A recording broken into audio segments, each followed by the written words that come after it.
E falando sobre essas aulas, né?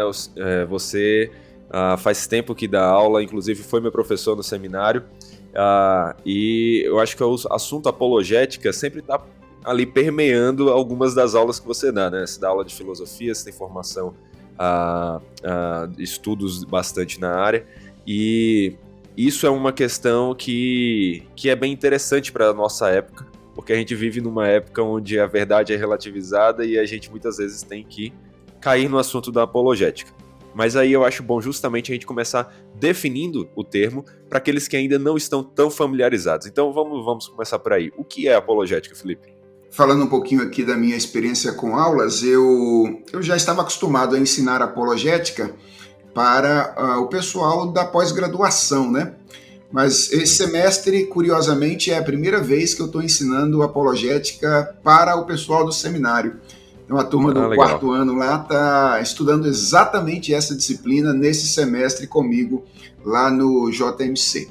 Apologética é uma palavra relativamente nova, ela nasceu no século XIX, mas ela vem de uma outra palavra que é bem mais antiga, que é a palavra apologia, no grego, cujo significado é defesa. Ou melhor, essa é a tradução, né?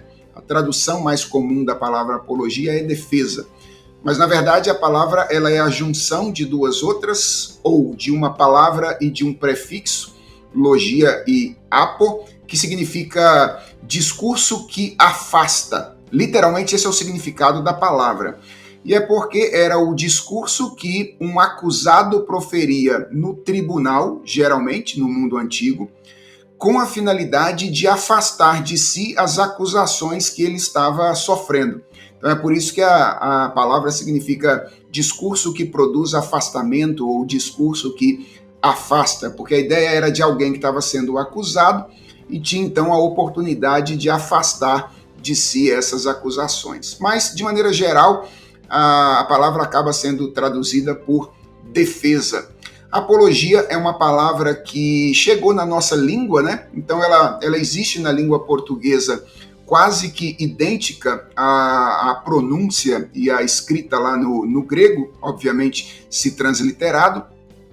Só que no Brasil, curiosamente, a palavra é geralmente relacionada a coisas mais negativas, né? Eu não sei exatamente por que isso aconteceu, não tem uma explicação para isso, mas em geral, na língua portuguesa, a gente usa muito apologia para falar da apologia ao aborto, apologia ao crime, apologia às drogas e assim sucessivamente. Mas, de maneira geral, a palavra apologia significa defesa.